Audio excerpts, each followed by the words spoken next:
An-najasatu salasun. An-najasatu ialah najis atau beberapa najis, perkara-perkara tentang najis. Salasun yaitu tiga perkara dari najis.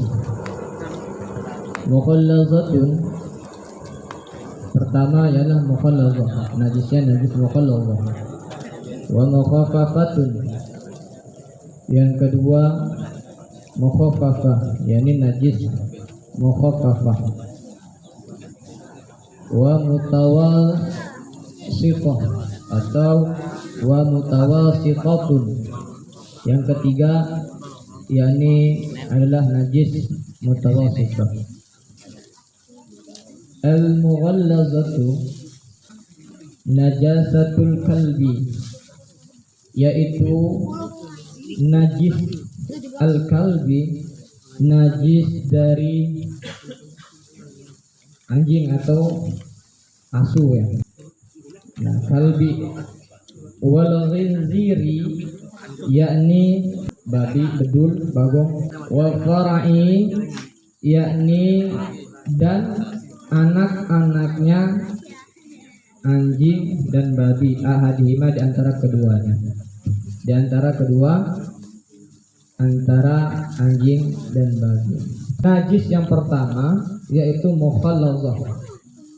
Najis yang disebut mukhallazah ini adalah najis yang sangat berat, najis yang tidak bisa dimaafkan. Apa aja itu najisnya? Nah, tadi adalah salah satu darinya najis dari anjing maupun babi. Najis itu sudah terlaknat oleh Allah di dalam Al-Qur'anul Karim.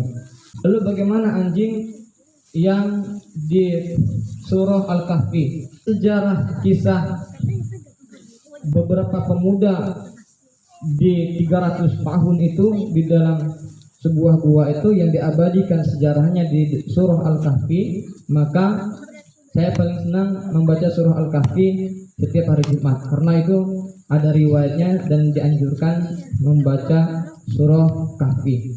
Minimal kita membacanya 10 ayat di hari Jumat itu, karena di sana banyak fadilah-fadilahnya. Dan oleh sebab itu, kenapa anjing itu diabadikan oleh Allah dan diisyaratkan oleh Allah itu masuk surga? Karena anjing itu sudah menolong bagian dari pemuda tersebut. Kenapa yang disebutkan sana dia masuk surga? Karena bukan dari bagian najisnya. Najis itu kan yang disebutkan anjing dan itu kan adalah air liurnya, baik dari daging yang dimakannya yang terkena diri kita maupun dimakan sama kita. Beda lagi nanti kalau misalkan dagingnya dimakan, itu adalah haram masuknya. Nanti masuknya bagian bab haram dan makruh nanti masuknya. Tapi kalau masalah najis adalah bagian liurnya. Jika atau manakala kita terkena air liurnya atau air liurnya anjing dan babi, maka itu adalah najis. Najis masuknya segmennya najis mukhallazah. Apa arti mukhallazah? Yang tidak bisa dimaafkan. Nah, lalu bagaimana yang bukan berarti kita tidak sah sholatnya? Bukan. Jadi itu karena kita sudah tahu ilmunya, maka jangan sholat terlebih dahulu, langsung kita bergegas bersihkan pakaian kita, bersihkan baik dari pakaian maupun peralatan-perabotan kita. Nah, kenapa? Cara membersihkannya dari najis mukhallazah ini, jika terkena liur anjing dan babi, maka cara pembersihannya adalah dengan tanah, baik tanah maupun debu. Maka itu dicuci dulu, kenain tanah, diusap-usapin. Nah, udah begitu diusapin, maka disiram dengan air yang mengalir. Tapi kalau tidak mengalir dalam embernya tersebut, nyucinya direndamin, itu sama aja bohong. Nah, jadi disebutkan di sini adalah air yang mengalir. Nah, itu baru sah sholatnya. Yang keduanya adalah najis mukhaffafah. Nah, najis mukhaffafah ini adalah yang sedang, yakni terbagi menjadi dua.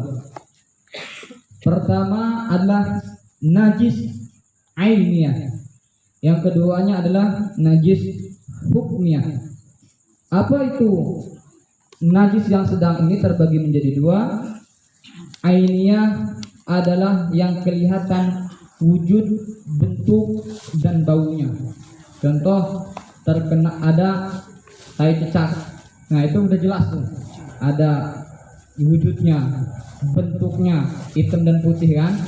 Nah, agak bulat-bulat gitu, Pak Baru paham lah misalnya itu. Nah, maka itu masuk ke sebagian dari najis mukhaffafah bagian ainnya. Ainnya. Nah, itu jelas, bentuknya ada, wujudnya ada, baunya ada. Nah, yang keduanya adalah mukhaffafah, ini adalah hukmiyah. Hukmiyah itu adalah dia ada baunya, tidak ada sifatnya, tidak ada bentuknya. Itu adalah bagian dari hukmiyah. Contohnya apa? Air kencing. Air kencing apa? Biasanya kucing itu kan kencing sembarangan tuh, nggak kelihatan tuh airnya karena sudah kering, ada baunya doang. Nah, itu bagian mukhaffafah di hukmiyah yang tidak kelihatan zatnya, atau air kencingnya sudah kering, maka ada baunya doang, maka kita harus bersihkan. Nah, cara membersihkannya, kalau dengan najis dari ainiyah tadi, membersihkannya dibuang dulu tuh kotorannya, tai cicak apapun yang lainnya, dibuang dulu, baru dibersihkan, baru direndam kalau mau direndam, atau langsung dibersihkan dengan air mengalir, baru direndam pakai sabun. Nah, itu dengan kalau yang ainnya. Sedangkan hukmiyah tadi adalah cukup dengan dikucekkan, dibasuh, dikucek-kucek dengan air yang mengalir. Tapi kalau dikucek-kucek dengan tidak air mengalir, itu sama aja bohong. Jadi dibasuh dengan air yang mengalir. Yang ketiga adalah mutawasithah. Contoh dari kita nanah.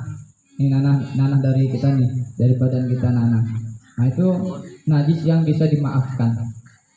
Atau darah. Beda. Nanti kalau darah yang haid itu atau wiladah, nah itu beda lagi, darahnya perempuan. Ini khusus segmen inilah bagian dari laki-laki.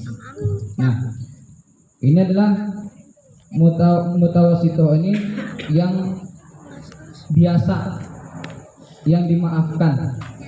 Kita lagi sholat nih, baru-baru di sini misalkan habis kena jatuh nih, sini kita kena gatal, keluar darah, nah itu tetap sah sholatnya. Nah, ataupun nanah, kita misalkan ada bisul, tiba-tiba bisul kita ini putus, ya nggak apa-apa itu. Nah, itu adalah bagian dari najis mutawasithah. Apa itu artinya?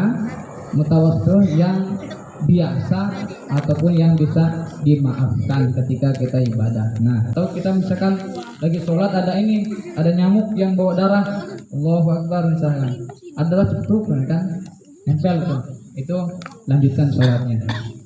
Karena itu adalah bagian dari najis mutawasithah maupun najis yang bisa dimaafkan. Ketika mau ibadah, cek dulu baju kita udah bersih belum. Nah, belum tentu yang kena oli belum tentu itu najis, ya. Yang kotor belum tentu kena najis.